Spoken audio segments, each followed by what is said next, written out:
হাফসা রাদিয়াল্লাহু আনহার পিতা ওমর ফারুক রাদিয়াল্লাহু আনহুকে তো আমরা সবাই চিনি আলহামদুলিল্লাহ। ওনার মা হচ্ছেন জাইনাব বিনতে মাদউন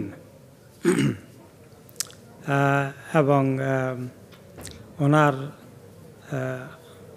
মা হচ্ছেন ওসমান ইবনে মাদউনের বোন, যিনি অনেক উচ্চমানের সাহাবী ছিলেন। তিনি ইসলামকে অনেক আগেই কবুল করেছেন। ওনার মামা ওসমান ইবনে মাদউন আর ওমর রাদিয়াল্লাহু আনহু, যিনি ওনার পিতা, অনেক দেরি করেছেন।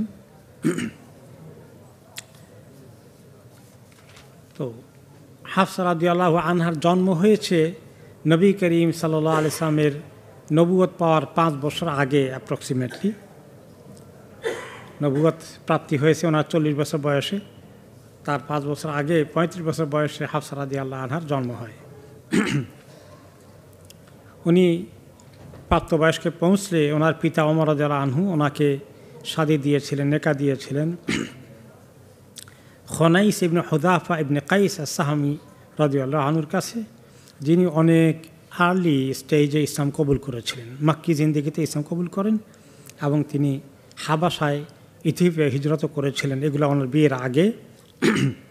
তারপরে সেখান থেকে তিনি মদিনায় এসেছেন।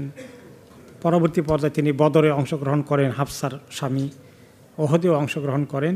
ওহদ যুদ্ধে তিনি মারাত্মকভাবে আঘাতপ্রাপ্ত হন। সে আঘাতে এই পরবর্তী পর্যায়ে তিনি ইন্তেকাল করেন। ওমর রাদিয়াল্লাহু আনহু মেয়েকে জোয়ান বয়সে স্বামী হারা হয়ে গেছেন। ইদ্যত পার হওয়ার পরে তিনি চিন্তা করছেন মেয়েকে তো আমি একটা পাত্রস্থ করা দরকার।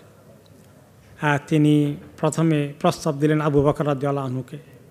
ওনারা তো একাধিক বিয়ে শাদী করতেন, আরব দেশে এটা স্বাভাবিক একটা রীতি ছিল।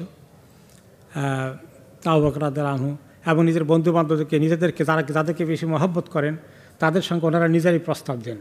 ওনাদের কালচারটা এমন ছিল, আমাদের সমাজগুলো চিন্তা করা যায় না, কিন্তু ওনাদের জীবনটা অত্যন্ত সিম্পল, ভ্যারি ইসলামিক ছিল। অন্য কোনো সামাজিকতা, কৃষ্টি, কালচার তাদেরকে আটকাতে পারেনি দ্বীনি তরিকায় যে কোনো কাজ করার জন্যে। তা আবু বকর রাদিয়াল্লাহু আনহু কিছু না বলে চুপ করে থাকলেন, কোনো জবাব দিলেন না। আবু বকর রাদিয়াল্লাহু আনহু কিছু না বলাতে ওমর রাদিয়াল্লাহু আনহু কষ্ট পেলেন, কষ্ট ধরে রাখছেন ভিতরে। তারপরে যখন ওসমান রাদিয়াল্লাহু আনহুর বিবি ইন্তেকাল করলেন, রুকাইয়া, নবী করিম সাল্লাল্লাহু আলাইহি ওয়াসাল্লাম মেয়ে রুকাইয়ার ইন্তেকাল হয়ে গেলে তখন ওমর রাদিয়াল্লাহু আনহু এবার ওসমান রাদিয়াল্লাহু আনহুকে প্রস্তাব দিলেন ওনার মেয়ে হাফসার বিয়ে শাদীর ব্যাপারে। তখন ওসমান রাদিয়াল্লাহু আনহু বললেন যে আমি এই মুহূর্তে আমার বিয়ে শাদী করার চিন্তা করছি না, উনি বলে দিলেন। তো এটা বলাতেও তিনি কষ্ট পেয়েছেন। দুই কষ্ট নিয়ে শেয়ার করলেন রাসূলুল্লাহ সাল্লাল্লাহু আলাইহি ওয়াসাল্লামের কাছে। ইয়া রাসূলুল্লাহ, আমার মেয়ের জন্য আবু বকরকে, ওসমানকে, দুইজনকে আমি প্রস্তাব দিলাম। একজন তো কথাই বললেন, কিছু বললেন না, হা না, আরেকজন সোজা মানাই করে দিলেন। তো রাসূলুল্লাহ সাল্লাল্লাহু আলাইহি ওয়াসাল্লাম ওনার দিকে তাকালেন মুস্কি হাসি দিয়ে। অর্থাৎ আসলেই রাসূলুল্লাহ সাল্লাল্লাহু আলাইহি ওয়াসাল্লাম চিন্তা করছেন তিনি প্রস্তাব দিবেন এবং এটা জানেন আসলে আবু বকর এবং ওসমান রাদিয়াল্লাহু আনহু। এই কারণেই ওনারা দুইজন ওনার প্রস্তাবের রাজি হন নাই, কিন্তু ওনারা কখনো ইঙ্গিত দেননি যে রাসূলুল্লাহ সাল্লাল্লাহু আলাইহি ওয়াসাল্লাম এরকম চিন্তা করছেন, কারণ ওটা ওনার ভেরি প্রাইভেট পার্সোনাল ম্যাটার। তারপরে তখন রাসূলুল্লাহ সাল্লাল্লাহু আলাইহি ওয়াসাল্লাম বললেন, যখন ওসমান রাদিয়াল্লাহু আনহু কথা বলল, যে হাফসাকে এমন লোক বিয়ে করবে যিনি ওসমান থেকে ভালো, আর ওসমানও তাকে বিয়ে করবে যিনি হাফসা থেকে ভালো। ওসমান পরে কাকে বিয়ে করেছেন রাদিয়াল্লাহু আনহু? রাসূলুল্লাহ সাল্লাল্লাহু আলাইহি সাল্লামের আরেক মেয়ে উম্মে কুলসুমকে। এটা নবী করিম সাল্লাল্লাহু আলাইহি ওয়াসাল্লাম মাইন্ডে আছে। স্বাভাবিকই নবী দুহিতা রাসূলুল্লাহ সাল্লাল্লাহু আলাইহি ওয়াসাল্লাম কন্যা, তো নবী করিম সাল্লাল্লাহু আলাইহি ওয়াসাল্লাম সরাসরি মেয়ে হওয়ার কারণেতে শান্ত আরও হাই। যাই হোক, পরে তো নবী করিম সাল্লাল্লাহু আলাইহি ওয়াসাল্লাম প্রস্তাব দিলেন এবং বিয়ে শাদী হয়ে গেল হাফসা রাদিয়াল্লাহু আনহার সাথে।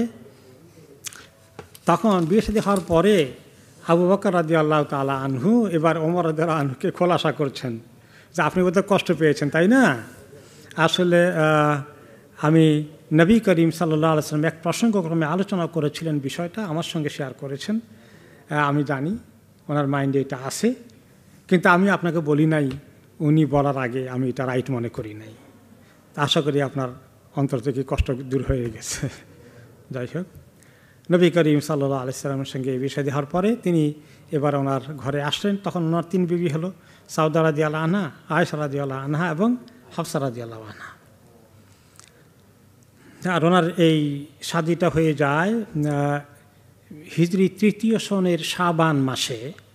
হাফসা রাদিয়াল্লাহু আনহার সঙ্গে ওনার নিকাহ অনুষ্ঠিত হয়। হাফসা রাদিয়াল্লাহু তাআলা আনহা খুব ভালো লেখাপড়া জানতেন। তিনি সুন্দর কোরআন তেলাওয়াত করতেন, কারণ ওনাকে কোরআন তেলাওয়াত শিখিয়েছেন আরেকজন সাহাবিয়া, যিনি মহিলা সাহাবিদের মধ্যে সবচেয়ে সেরা, কোরআনের এবং ইলমের দিক থেকে অনেক সেরা। তিনি হচ্ছেন শেফা বিনতে আবদুল্লাহ, এবং ওনার টাইটেল হচ্ছে ইসলামের প্রথম মহিলা শিক্ষক, মহিলা উস্তাদ। মহিলা সাহাবিয়াদের জন্য তিনি কোরআনের জ্ঞান, শরীয়তের জ্ঞান, ফিকহের জ্ঞান অনেক তিনি বিতরণ করেছেন, অনেককে তিনি নলেজ শিখিয়েছেন। রাসূলুল্লাহ সাল্লাল্লাহু আলাইহি ওয়াসাল্লামে এই সাহাবীর খবর জানতেন, মহিলা সাহাবীর। তিনি মক্কা থাকতেই আসলে ইসলামের আগেই তিনি লেখাপড়া শিখেছিলেন। আরবদের মধ্যে খুব কম সংখ্যক লোকই লেখাপড়া শিখেছিল, তাই না? তারা সবাই আনপড় ছিলেন মেজরিটি। কিন্তু এই হাফসা না, শেফা, হাফসার ওস্তাদ শেফা, তিনি মক্কা থাকতেই শিখেছিলেন। পরে ইসলাম কবুল করার পরে তিনি এই ইসলামের জ্ঞান চর্চা করলেন, অনেক মহিলা সাহাবীদেরকে শিখালেন। নবী করিম সাল্লাল্লাহু আলাইহি ওয়াসাল্লাম ওনাকে রিকোয়েস্ট করলেন, আপনি হাফসাকে ভালো করে লেখাপড়া শেখান। তো ওনাকে কোরআন এবং লেখাপড়া ভালো করে শিখালেন। আর তারপরে ওনাকে রুকিয়াও শিখালেন, কিছু দোয়া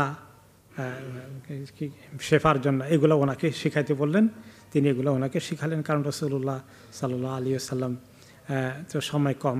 রুকিয়া 2 রকম, একটা কোরআন হাদিসের রুকিয়া, ঝাড়ফুঁক, আরেকটা ঝাড়ফুঁক আছে যেটা সরাসরি কোরআন হাদিসের হয়তো বা নয়, কিন্তু এটার মধ্যে কোনো শিরক নাই, এটা জায়েজ আছে। শিরক না থাকলে অন্য কোনো কিছু দিয়ে এটা হয় কোনো কোনো ক্ষেত্রে। আমাদের দেশের সাপুড়েরা এই সাপে কামড় দিলে ঝাড়ে, তাই না? এবং বিষ চলে যায়। দেখতে হবে সাপুড়ি কোনো শিরকি মন্ত্র পড়ে কিনা। শিরকি মন্ত্র পড়লেও ভালো হতে পারে, কিন্তু সেটা করা জায়েজ নাই, সেটা নেওয়াও জায়েজ নেই। কিন্তু যদি এমন কোনো থাকে যার মধ্যে শিরক নেই, সেটা কিন্তু জায়েজ আছে। যারা রুকিয়ার বিশেষজ্ঞ, এই বিষয়ে হাদিসে যারা এক্সপার্ট, তাদের মতামত এটাই। তবে ওনাকে তিনি সহিহ হাদিসের দোয়াও শিখিয়েছেন, যেমন তা ছিল আল্লাহুম্মা রাব্বানাস মুযহিবুল বাস আযহিবুল বাস রাব্বানাস আশফি আনতা শাফি লা শিফা ইল্লা শিফাউকা শিফাআন লা ইউগাদিরু সাকামা। এই দোয়া পড়ে ফু দেওয়া, এটাও রুকিয়া। হ্যাঁ, এটা হলো রোগীকে দেখে এরকম ঝাড়ফুঁক করা, এই দোয়া পড়ে, এটা জায়েজ আছে। এই জাতীয় আরও কিছু দোয়া আছে, এগুলো শেখাতে বলেছেন। যাই হোক, এরপরে আসলো নবী করিম সাল্লাল্লাহু আলাইহি ওয়াসাল্লামের সঙ্গে হাফসা রাদিয়াল্লাহু আনহা, আয়েশা রাদিয়াল্লাহু আনহাকে নিয়ে একটা অনেক বড় ঘটনা ঘটে, যে ঘটনার প্রেক্ষিতে কোরআনের আয়াত নাজিল হয়। সেটা হচ্ছে সূরা আত-তাহরিমের 1 থেকে 5 নম্বর আয়াত। এইখানে আল্লাহ তাআলা সূরা তাহরিমের 1 থেকে 5 নম্বর আয়াতে বলছেন, বা'দা আউযু বিল্লাহি মিনাশ শাইতানির রাজিম, ইয়া আইয়ুহান নাবিয়্যু লিমা তুহাররিমু মা আহাল্লাল্লাহু লাক। হে নবী, আপনি আল্লাহ যেটা আপনার জন্য হালাল করেছেন, আপনি কেন সেটাকে নিজের জন্য হারাম করে ফেলেন? তাবতাগি মারদাতা আজওয়াজিকা, আপনি আপনার স্ত্রীদের সন্তুষ্টি পাইতে চান। আল্লাহু গাফুরুর রহিম, আল্লাহ অনেক ক্ষমাশীল, অনেক দয়াময়। কাদ ফারাদাল্লাহু লাকুম তাহিল্লাতা আইমানিকুম, তোমাদের কেউ যদি কসম করে ফেলে, যে কসমটা ভাঙা দরকার, একটা কসম করেছে যে কসমটা ক্ষতিকর, তাহলে কসম ভাঙা দরকার, কসম ভাঙা ফরজ হয়ে যায়। কেউ যদি বলে যে আল্লাহর কসম আমি কোনো দিন আপনার বাড়িতে যাব না, আত্মীয়কে বলল, এটা কি একটা ভালো কসম হয়েছে? এই কসমটা ভাঙা ফরজ, কসম তো করে ফেলেছেন, কসম ভাঙলে তো কাফারা দেওয়া লাগবে। তো আল্লাহ তাআলা এখন বললেন যে নবী করিম সাল্লাল্লাহু আলাইহি ওয়াসাল্লাম কসম করেছেন একটা কাজে, সেই কাজটা হালাল কাজ, কিন্তু এটাকে তিনি করবেন না বলে এটাকে হারামের মতো করে কসম করে ফেলেছে, আমি জীবনে করব না এটা। তো এই কাজটা আল্লাহ তাআলা পছন্দ করেননি, বলেছেন যে না, আল্লাহ তাআলা এখন এটা ভাঙতে হবে। তবে কসম ভাঙার জন্য আল্লাহ তাআলা যে কসম ভাঙার তরিকা দিয়েছেন সেটা করতে হবে। সেটার জন্য তো 10 জনকে মিসকিনকে খাওয়াইতে হবে, তাই না? আল্লাহু মাওলাকুম, আর আল্লাহ তাআলা তোমাদের সবারই একান্ত মনিব, একান্ত আপনজন, ভরসা করার জায়গা। আহুয়াল আলিমুল হাকিম, তিনি সর্বজ্ঞানী এবং সবচেয়ে বেশি বিজ্ঞ। ওয়াইদ আসাররান নবিয়্যু ইলা বাদি আজওয়াজিহি হাদিসা, যখন নবী তার কোনো স্ত্রীকে একান্ত একটি গোপন কথা বলেছিলেন, ফালাম্মা নাব্বাআত বিহি, এবং দিয়ে বলেছিলেন যে এই কথাটা যেন আর কাউকে না বলে।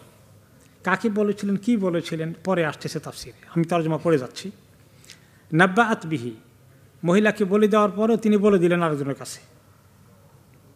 তিনি বলছিলেন হাফসা রাদিয়াল্লাহু আনহাকে একটা কথা, কাউকে বলো না, উনি কি আয়েশা রাদিয়াল্লাহু আনহাকে বলে দিয়েছেন। তো এই খবরটা আবার আল্লাহ তাআলা রাসূলুল্লাহ সাল্লাল্লাহু আলাইহি ওয়াসাল্লামকে জানিয়ে দিয়েছেন যে হাফসা তো আয়েশাকে বলে দিয়েছে। ফালাম্মা নাব্বাআত বিহি, যখন তিনি আরেকজনকে গিয়ে বলে ফেললেন, আল্লাহ নবীর আমানতটা রাখলেন না। ওয়া আযহারাহুল্লাহু আলাইহি, আল্লাহ তাআলা তাকে এটা প্রকাশ করে দিলেন কে কাকে বলেছিল। আররাফা বাদাহু ওয়া আরাদা আন বাদ, কি বলছিলেন, যে কয়েকটি কথা বলছিলেন, তো সবগুলো কথাই তিনি বলে দিলেন। তার মধ্যে শুধু জিজ্ঞাসা করছেন যে তুমি ওই কথাটা বলছিলা কিনা, পুরোটার কথা আর বলেন নাই, পুরোটার কথা বলেন নাই, কয়েকটা কথা বলছিলেন। তো নবী করিম সাল্লাল্লাহু আলাইহি ওয়াসাল্লামকে আল্লাহ জানাইছেন যে সবগুলোই বলছে, তিনি সবগুলোর জন্য অনেকে জিজ্ঞাসা, এটা বলছিল কেন, এটাও বললা কেন, এটাও বললা কেন, সবগুলো তিনি বলেন নাই, একটু বলে ছেড়ে দিয়েছেন যে এটা বলছিলা। তো এখানে ওলামায়ে কেরাম বলেছেন যে এভাবে পুরুষকে আসলে মহিলাদের সব কথাই ধরতে নাই, দোষ ধরলেও যদি দোষ থাকে 10টা, সবগুলোই একসঙ্গে বলার দরকার নাই, এতে করে সম্পর্ক অনেক অবনতি ঘটে। তো অল্প কিছু বলে আস্তে আস্তে ইসলাহ করাটাই ভালো, সব বলতে গেলে তো ভেঙে যায়। ফালাম্মা নাব্বাআহা বিহি ক্বালাত মান আনবাআকা হাযা, যখন তাকে জিজ্ঞেস করলেন নবী করিম সাল্লাল্লাহু আলাইহি ওয়াসাল্লাম, বললেন তুমি বলে দিছ এই কথাটা, ওকে বলে দিছ? আপনারা কে বলছে? কারণ তিনি আয়েশাকে বলেছে খবরদার বলবে না কিন্তু কারো কাছে, নবীর কাছে বলবে না, যেটা আমরা করি আর কি। কারো একটা খবর শুনেন কি হয়েছে জানেন, এইটা হয়েছে, কাউকে বলেন না। আর সেই কথা আরেকজনকে তিনি বলেন, কাউকে বলেন না এটা। বলেন যে আপনাকে কে বলছে? আসলে বলার কথা না, তিনি মনে মনে ভাবেন। তো আসলে আমার আয়েশা রাদিয়াল্লাহু আনহার সঙ্গে হাফসার খুব ভালো সম্পর্ক, প্রতিযোগিতাও আছে, মানে একদিক থেকে সতীন হিসাবে, অপর দিক থেকে দুজনের মধ্যে আবার তলে তলে খুব খাতিরও আছে। তো বললেন মান আনবাআকা হাযা, আপনাকে কে বলছে? ক্বালা নাব্বাআনি আল আলিমুল খাবীর, যিনি সব কিছু জানেন, সব জানতা, সব কিছু খবর যিনি রাখেন, তিনি আমাকে বলে দিয়েছেন। তিনি কে? আল্লাহ সুবহানাহু ওয়া তাআলা।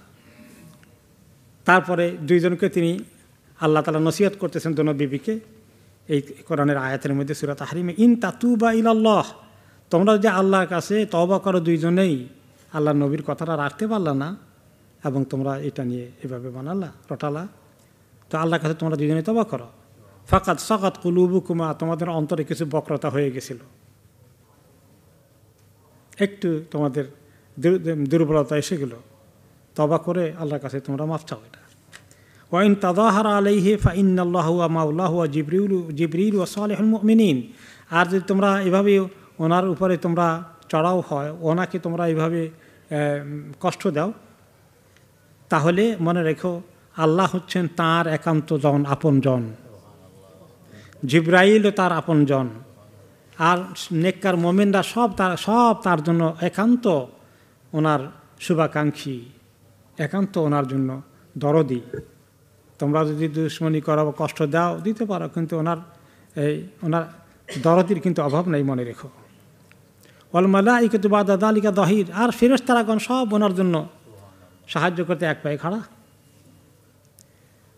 আসা রব্বুহু ইন তাল্লাকাকুন্না আন ইবদিলাহু আজওয়াজান খায়রাম মিনকুন, আর মনে রেখো ওনাকে তোমরা বিভিন্ন কারণে যদি কষ্ট দাও তাহলে এমন হতে পারে যে আল্লাহ তাআলা বলবেন যে আল্লাহর পক্ষ থেকে ইশারা আসলে তোমাদের সবাইকে উনি তালাক দিয়ে দিবেন, আর তোমাদের জায়গায় তিনি তোমাদের চারো ভালো বিবি বিয়ে করিয়ে দিবেন, যারা মুসলিমাতিন মুমিনাতিন, ভালো মুসলিমা ভালো মুমিনা, কানিতাতিন, যাদের এত বেশি ডিমান্ড থাকবে না, তাইবাতিন, যারা বেশি বেশি তওবা করবে আল্লাহর কাছে, আবিদাতিন, অনেক ইবাদত করবে, সাইহাতিন, অনেক রোজা রাখবে, সাইয়্যিবাতিন আবকারা, কুমারী এবং বিধবা বা স্বামী পরিত্যক্তা, এরকম তিনি আরও বিয়ে করে দিতে পারবেন ভালো ভালো।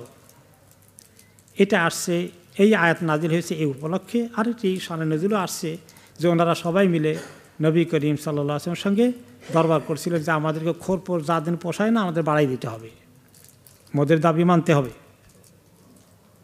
তিনি বোঝানোর চেষ্টা করলেন না দিতে হবে। তারপরে তো ওনারা আর বলে যে আমি তো এর চেয়ে বেশি দিতে পারবো না।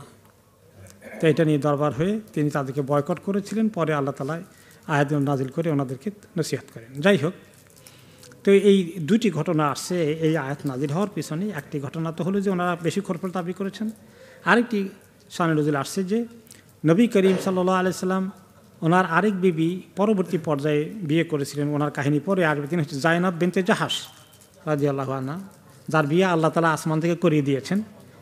জায়নাব রাদিয়াল্লাহু আনহা ঘরে গিয়ে যাওয়ার পরে তিনি ওনাকে একটু মধু খাওয়াই দিয়েছিলেন। তো মধুটা খুব খাঁটি মধু থাকলে মধু খাওয়ার পরে মুখের মধ্যে ভালো গ্রাণ থাকে। হ্যাঁ, তো ওনারা দুইজনে দেখলেন যে জয়নবের কাছে গেলে উনি মধু খাওয়াই দেন। কীভাবে জোগাড় করেন আল্লাহ ভালো জানেন, ওনাদের কাছে নাই, ওনারা এখন প্রতিযোগিতা আছেন, আমাদের কাছে তো মধু নাই, খাওয়াইতে পারি না।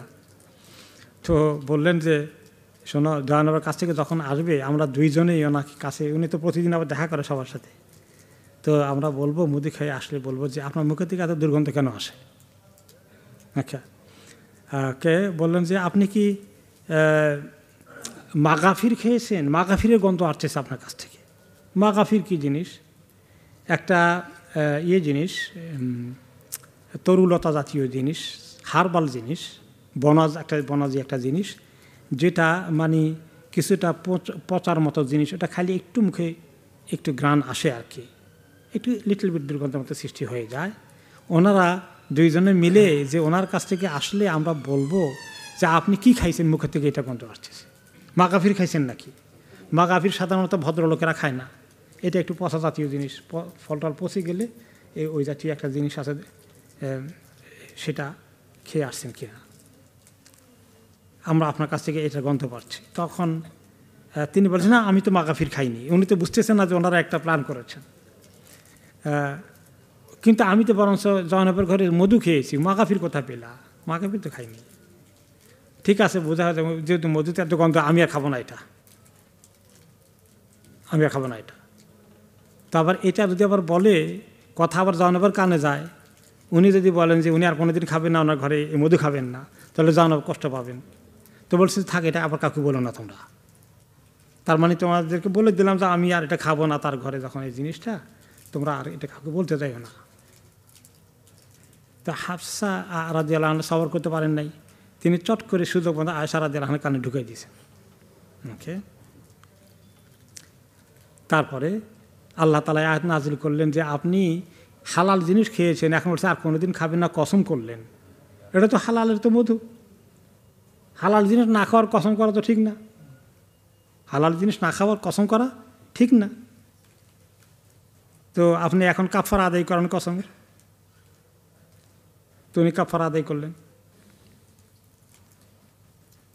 তো এখন ইবনে আব্বাস রাদিয়াল্লাহু আনহুমা, এই যে এই আয়াত যে নাজিল হয়েছে, এই দুইজনকে কোরআনের আয়াতে কি আসছে, তোমরা দুইজন, এই দুইজনের কথা, ফাইন তাদাহারা, তোমরা দুইজন যদি আল্লাহ নবীর উপরে বাড়াবাড়ি করো, সীমা লঙ্ঘন করো, ওনাকে কষ্ট দাও। এই দুইজনকে, এটা কোনো কোনো সাহাবী যারা জানতেন তারা শুনছেন, অনেকে এটা জানতেন না। ইবনে আব্বাস রাদিয়াল্লাহু আনহুমা তখন অনেক জুনিয়র মানুষ, তো উনি তো তফসিরের খুব ওস্তাদ, কিন্তু এইটা উনি মিস করতেছেন, এই দুইজনকে, এটা তফসিরের অন্য দরকার। তো একবার উনি হজ করছিলেন ওমর রাদিয়াল্লাহু আনহুর সঙ্গে, তো হজের মধ্যে ওনার সঙ্গে একসঙ্গে সুযোগ হলো, বললেন কাফেলার ভিতরে আছেন, তো একবার প্রাইভেটলি আমার সঙ্গে ওমর রাদিয়াল্লাহু আনহুর একটু বসার আলাদা করে কেউ নাই, কথা সুযোগ হলো। তখন আমি বললাম যে ওনাকে আমি একটু খেদমত করলাম, ওমর রাদিয়াল্লাহু আনহু তো সিনিয়র, ওজুর পানি দিচ্ছি, উনি একটু টজু করলেন। বললাম, ইয়া আমিরুল মুমিনিন, একটা প্রশ্ন ছিল আমার, উনি জানেন না আর কি, যে এই দুইজন মহিলা কে, যে দুইজনের কথা এই সূরা তাহরিমের শুরুতে নাজিল করলেন আল্লাহ তাআলা, নবী করিম সাল্লাল্লাহু আলাইহি ওয়াসাল্লাম একটু বাড়াবাড়ি করেছিলেন, এই দুজন কে? ওমর রাদিয়াল্লাহু আনহু বললেন, আরে মুসিবতের কথা, তুমি আর কোনো প্রশ্ন পাইলে না, এটা নিয়ে আসলা বুঝি? তুমি আর কোনো প্রশ্ন পাইলে না? বলেন যে কারিহা আল্লাহি মা সাআলতু ওয়া লাম ইয়াকতুমহু, আমি বুঝতে পারছি যে আল্লাহর কসম যে প্রশ্নটা ওনার জন্য কষ্টের কারণ হয়েছে, কিন্তু উনি উত্তর দিতে শেষ পর্যন্ত মুখ খুললেন এবং তিনি আর লুকিয়ে রাখলেন না। বলেন যে হিয়া হাফসা ও আয়েশা, এই দুইজন। তারপরে বলেন ওমর রাদিয়াল্লাহু আনহু পুরো ঘটনা বলছে যে আমার বাড়ি ছিল, ঘর ছিল দার ইবনে উমাইয়া ইবনে যায়েদের এখানে আওয়ালি এলাকায়। একদিন আমি আমার ওয়াইফের সঙ্গে তর্ক বিতর্ক হলো, আমি একটু রাগ গোসা হয়ে গেলাম, সেও দেখছি কম না, আমার সঙ্গে ভালোই চালাচ্ছে, ভালোই তর্ক শুরু করে দিয়েছে, যেটা মক্কায় করতো না। আমি বললাম, তুমি কবে থেকে এটা শিখছো, আমার সঙ্গে তর্ক শুরু করে দিছ? কবা আমি তর্ক করলাম কথা শুধু, আপনি জানেন না আল্লাহ নবীর বিবিরাও তো আল্লাহর সঙ্গে এরকম করে, শুধু আপনি আমাকে দেখেন কেন? তো ওমর রাদিয়াল্লাহু আনহু, সর্বনাশ, আমার মেয়ে তো হাফসা আল্লাহ নবীর ঘরে করে, সে এরকম করে কিনা। ওকে, আমি দৌড়ে ঘরে গেলাম। এই যে ওই হাদিস যখন বললেন, পুরো হাদিস বলতেছেন হজের জার্নিতে, কিন্তু ঘটনা আগের আর কি। বলে আমি হাফসা ঘরে চলে গেলাম, বলে আতুরাজিনী রাসূলুল্লাহ সাল্লাল্লাহু আলাইহি ওয়াসাল্লাম, তুমি রাসূলুল্লাহ সাল্লাল্লাহু আলাইহি ওয়াসাল্লামের সঙ্গে তর্ক করো, কোনো সময় ঝগড়ার মতো কিছু করো? তো হাফসা বলে, হ্যাঁ করি তো। তারপরে বলে যে কোনো একবার সারাদিন কথা বলো না, এরকম কোনো সময় যায় নাকি? কয় এরকমও হয়। সুবহানাল্লাহ, এই জামানায় তো হয় বোধ এরকম। আচ্ছা, তখন আমি বললাম হাফসাকে লক্ষ্য করে, হায় হায় সর্বনাশ, তোমরা কি করছো এটা?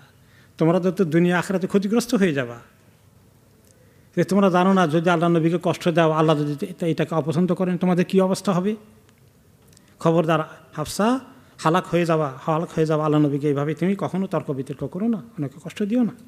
তোমার দুনিয়ার কিছু দরকার হলে আমি কিনে দেবো, কি লাগবে বলবা, নবী করিম সাল্লাল্লাহু আলাইহি সাল্লামকে জ্বালাতন করবে না। তারপরে বলে যে আমার একজন নেইবার ছিল, তিনি মদিনার আনসারি, আমি আর সে পার্টনারশিপে প্যাক্ট করেছি, আমরা তো কাজ করতে হয়, সংসার চলবে না, তো একদিন আমি কাজ করি, একদিন ওই সাহাবি কাজ করেন। সাহাবি যেদিন কাজ করেন সেদিন আমি রাসূলুল্লাহ সাল্লাল্লাহু আলাইহি ওয়াসাল্লামকে সময় কাটাই, মসজিদে নববীতে থাকি, সারাদিন ওনা থেকে ইলম শিখি।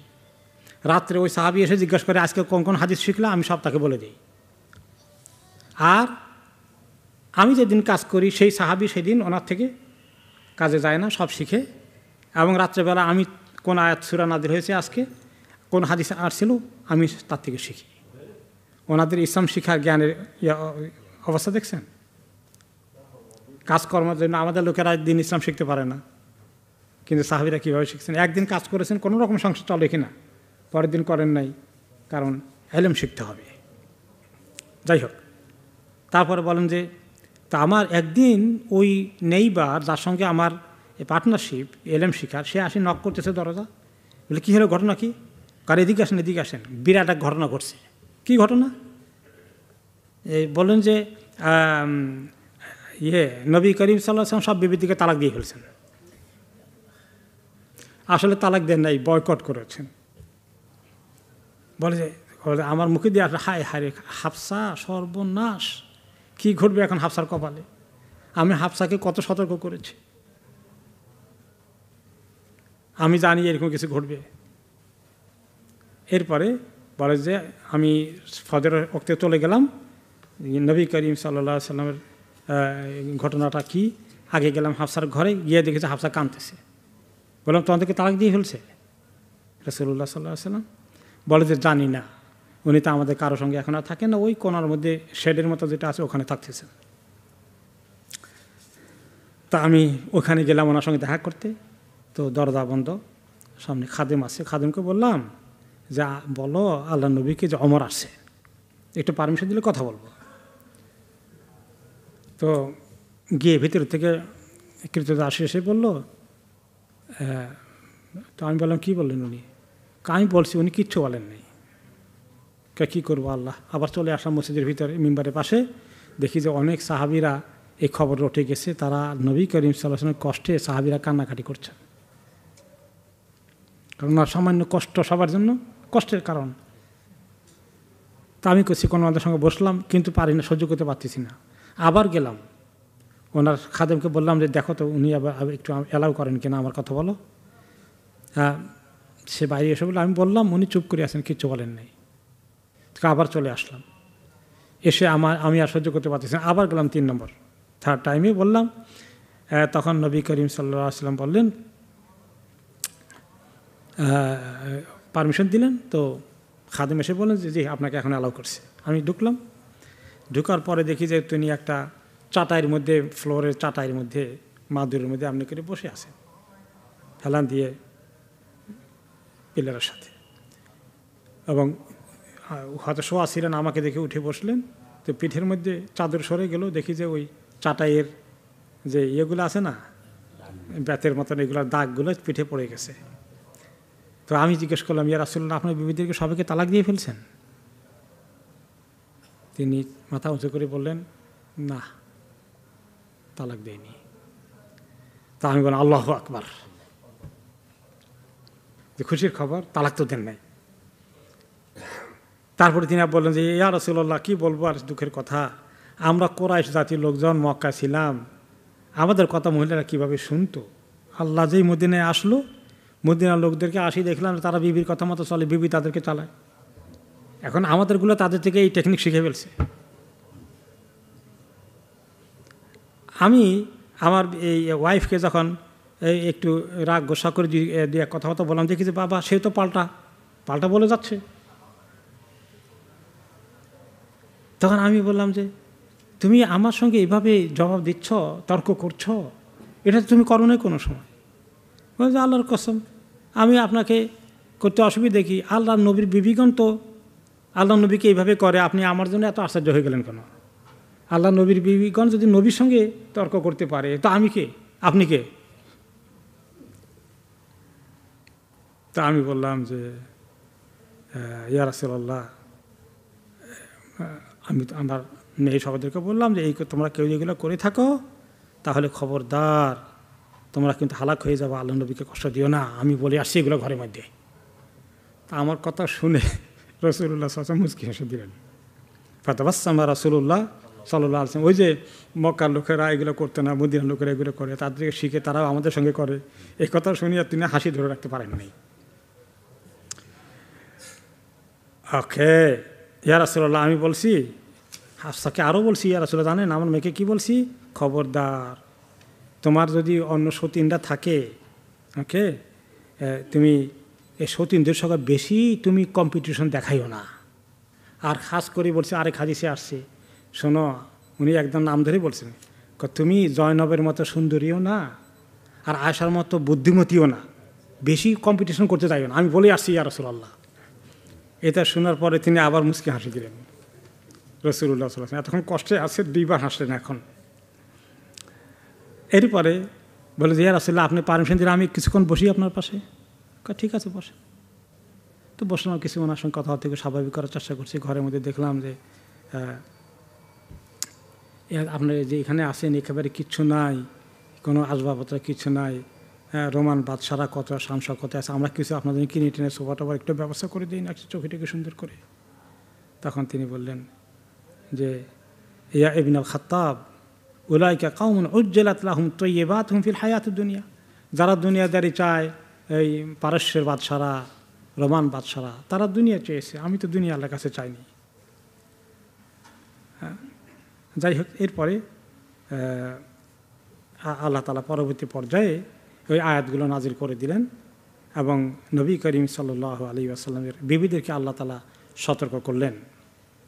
যাই হোক, পরে ঘটনা আবার আসছে যে এই সহিহ মুসলিমে এই রেওয়ায়তটা অন্যভাবে এসেছে যে নবী করিম সাল্লাল্লাহু আলাইহি ওয়াসাল্লাম যখন বিবিদের সবাইকে বয়কট করলেন, তখন আবু বকর নবী রাদিয়াল্লাহু আনহু আসলেন, একটু কথা বলা যায়, ওনাকে পারমিশন দিলেন। এরপরে ওমর রাদিয়াল্লাহু আনহু পারমিশন চাইলে ওনাকে পারমিশন দিলেন। তবে নবী করিম সাল্লাল্লাহু আলাইহি সাল্লামকে এসে আবু বকর রাদিয়াল্লাহু আনহু কোনো কথা বলতেছেন না, উনি একদম খুব সতর্ক হয়ে কষ্টে আছেন, ওনার মেয়েও তো আছে, তো উনি কোনো কথা, উনি আবার একটু শরীফ তবিয়তের লোক, কিছু বলতে পারতেছেন না যে কী বলে নবী করিম সাল্লাল্লাহু আলাইহি সাল্লামকে ইজি করবেন। কিন্তু ওমর রাদিয়াল্লাহু আনহু ঢুকে মনে মনে বললাম যে আমি নবী করিম সাল্লাল্লাহু আলাইহি সাল্লামের মৌনতা কেমনে ভাঙতে পারি, ওনাকে কেমনি একটু আমি ইজি করতে পারি, আমি চিন্তা করি। হ্যাঁ, তারপরে আমি কিছু এই লাইনের কথাবার্তা যেগুলো একটু আগের রেওয়ায়তগুলো এভাবে বলা শুরু করে দিলাম। পরে নবী করিম সাল্লাল্লাহু আলাইহি ওয়াসাল্লাম একটু ইজি হলেন, একটু হাসলেন, একটু কথাবার্তা বললেন, কিছু শেয়ার করলেন। এরপরে আল্লাহ তাআলা সূরা আহজাবের 28 থেকে 29 নম্বর আয়াত নাজিল করলেন, ইয়া আইয়ুহান নবী, হে নবী, কুল লি আজওয়াজিক, আপনার বিবিদেরকে বলেন, ইন কুনতুন্না তুরিদনাল হায়াতাদ দুনিয়া ওয়া জিনাতাহা, তোমরা যদি দুনিয়ার জীবনের সৌন্দর্য চাও, ফাতা আলাইনা উমাত্তিকুনা ওয়া উসারহিকুনা সারাহান জামিলা, তাহলে আসো তোমরা, আমি তোমাদেরকে যা কিছু দরকার টাকা পয়সা দিয়া তোমাদেরকে মুক্ত করে দেব, সবাইকে ফ্রি করে দেব, আমার ঘরে থেকে কষ্ট পাওয়ার দরকার নাই, তালাক দিয়ে দিব, তোমরা যেখানে দুনিয়া যাকে ভালো সব পছন্দ করে বিয়ে শাদী করবা, পরে ইদ্যত পার হয়ে গেলে। এটা নবী করিম সাল্লাল্লাহু আলাইহি ওয়াসাল্লাম কথা না, এগুলো কে বলছেন? আল্লাহ তাআলা আয়াত নাজিল করে ওনাকে বলেন যে এগুলো আপনার বিবিদেরকে বলেন। এটা কোরআনের কথা, সূরা আহজাবের 28 থেকে 29 নম্বর আয়াতে।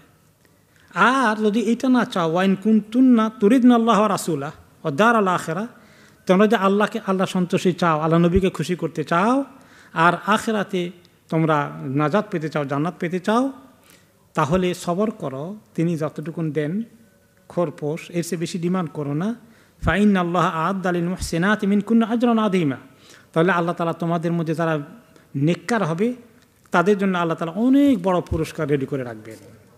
এবং এসেছে হাদিসের মধ্যে যে কোরআন হাদিসে এসেছে কি, আল্লাহ তাআলা ওনাদেরকে দ্বিগুণ সওয়াব দান করবেন।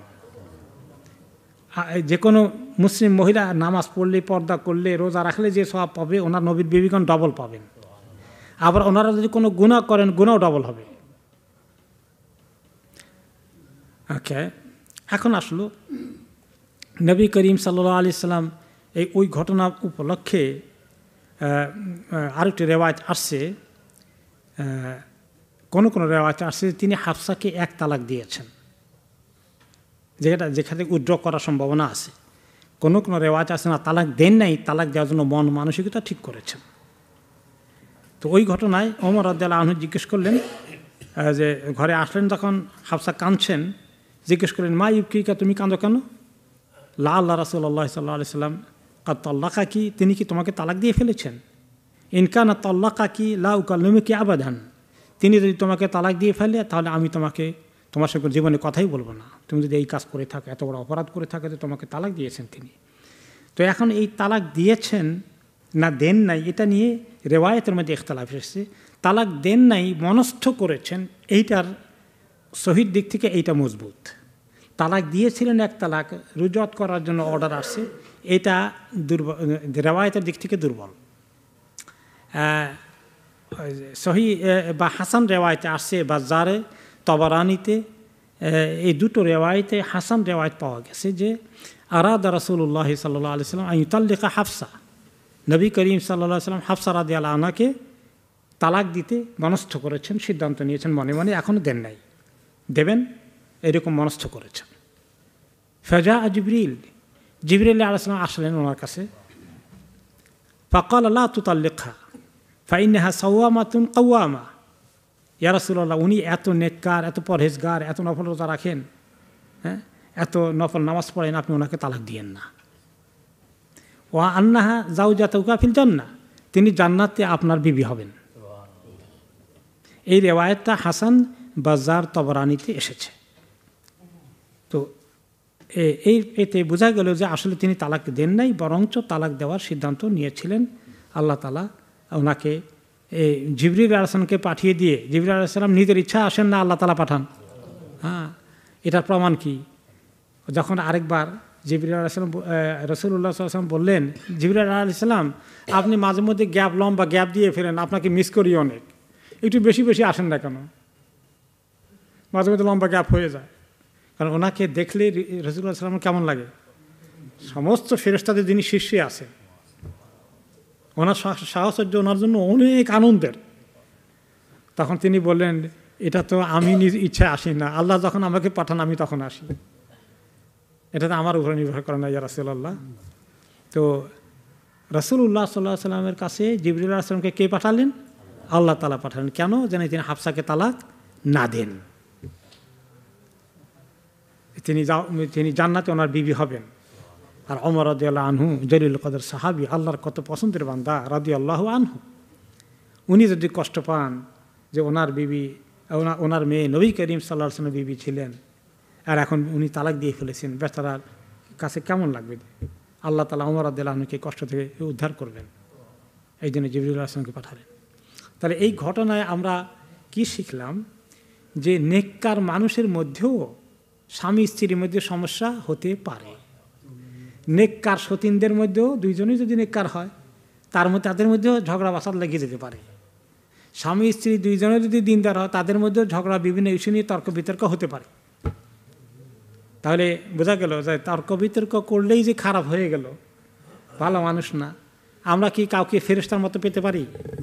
আমরা নিজেরাও যেমন ফেরেশতা হতে পারি না, আমাদের ত্রুটি বিচ্যুতি আছে, আমাদের বিবিদেরও ত্রুটি বিচ্যুতি হবে, মাঝে মধ্যে ঝগড়া হয়ে যাবে। কিন্তু এটাকে বাড়াবাড়ি না করে আস্তে আস্তে, হঠাৎ করে মানুষের আসলে প্রত্যেক মানুষের দুর্বলতা আছে। ওয়াখুলিকাল ইনসানু দাইফা, মানুষকে আল্লাহ দুর্বল করে সৃষ্টি করেছেন। হয়তো দেখেন আপনার মুখে যে ফাঁস করে একটা কথা চলে আসে, যেটা আপনি কথার চিন্তাই করেননি, এত বছর বলেননি, 50 বছর পরে, 40 বছর পরে, 10 বছর পরে হঠাৎ একদিন কয়ে দিলেন। হ্যাঁ, কবে একটা ঘটনা ঘটছে, আপনি এতদিন বলেন নাই, আপনি চেষ্টা করছেন খবর করতে, আজকে পট করে বলে ফেললেন। এরকম হয়ে যায়, এটা মানুষের দুর্বলতা। আল্লাহ তাআলা এগুলো জানেন। আল্লাহর কাছে এরকম ঘটে গেলে আমরা তওবা করব, নিজের ত্রুটি দেখার চেষ্টা করব, আরেকজনকে পরামর্শ দেবো। তারপর পরামর্শ দিলে অনেক সময় শুনে না লোকেরা, না শুনলে কী করবেন? আপনি আপনার দায়িত্ব পালন করেছেন।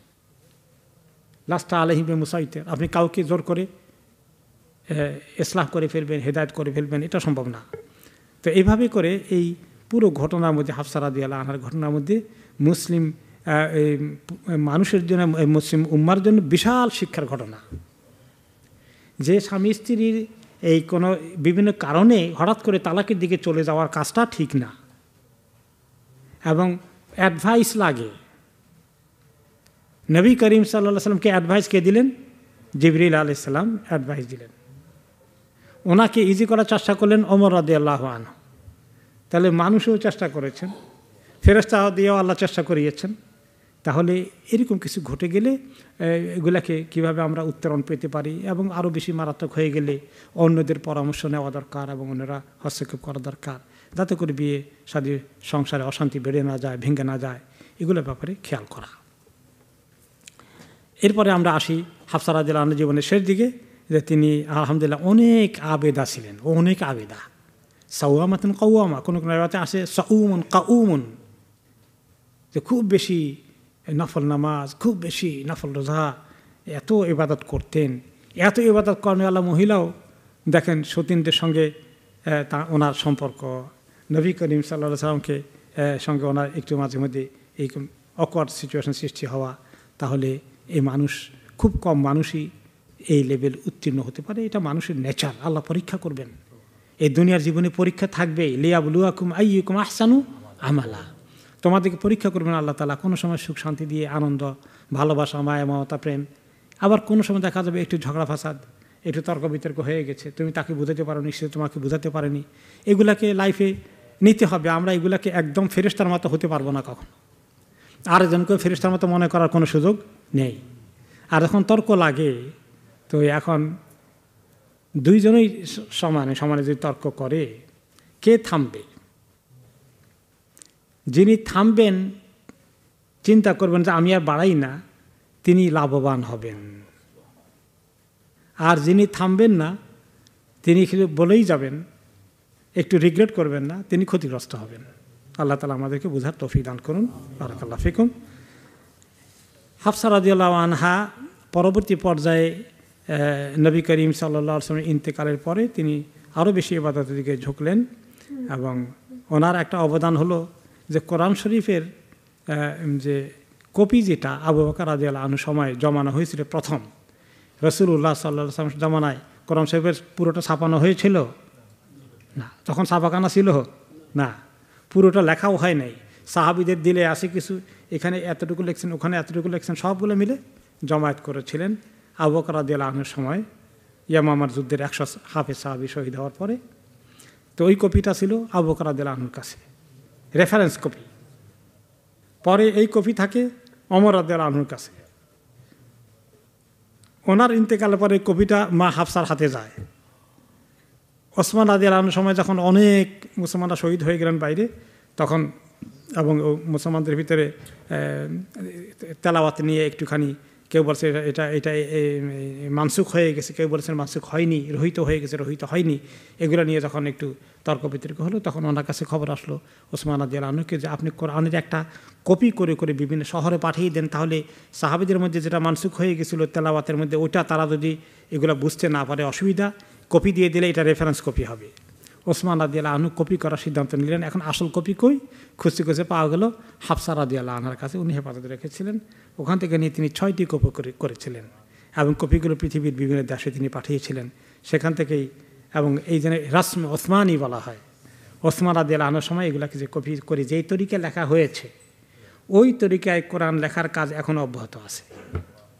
ছাপাখানা উন্নত হলেও অরিজিনাল ওই স্ক্রিপ্ট সেটাকে ধরে রাখার চেষ্টা করা হয়েছে। নবী করিম সাল্লাল্লাহু আলাইহি ওয়াসাল্লামের ইন্তিকালের পরে তিনি খুব বেশি আরও আল্লাহমুখী হয়ে গেলেন এবং ওনার তিনি কোনো দিকে সহজে যেতেন না, ঘরে বেশি করে থাকতেন। মুআবিয়া রাদিয়াল্লাহু আনহুর খেলাফতের জমানায় ওনার ইন্তেকাল হয়। আলী রাদিয়াল্লাহু আনহুর পরে যখন মুআবিয়া রাদিয়াল্লাহু আনহু খলিফা হন, তখন ওনার ইন্তেকাল হয়। ওই সময় ওনার বয়স ছিল কারো কারো দৃষ্টিতে 60 বৎসরের মতো। ওনার যখন ইন্তেকাল করেন 60 বৎসরের মতো। আর কেউ কেউ এটা নিয়ে আরও 3 বছর 63 বছর বলেছেন, আর কেউ কেউ 60 বছর বলেছে। এটা নিয়ে ইখতিলাফ হয়েছে ঐতিহাসিকদের মধ্যে। ওনার ইন্তেকাল হয়ে যায় মদিনায়। তখন মদিনার গভর্নর ছিলেন মারওয়ান, তিনি ওনার জানাজা পড়ান। ওনাকে আল বাকি গোরস্থানে দাফন করা হয়, অন্যান্য বিবিদেরকে যেখানে দাফন করা হয়েছে। ওনার খাটিয়া বহন করার মধ্যে যারা যারা ছিলেন, তাদের মধ্যে অন্যতম ছিলেন মারওয়ান, মদিনার গভর্নর, এবং সাহাবী আবু হুরায়রা রাদিয়াল্লাহু আনহু সহ অনেক জরুরি কথা সাহাবীরা ওনার জানাজায় শরীক হয়েছিলেন। এভাবেই হাফসা রাদিয়াল্লাহু আনহার ইতিহাস আমাদের শেষ হলো। আগামীতে থাকবে আমাদের জাইনাব বিনতে খুজাইমা রাদিয়াল্লাহু আনহা।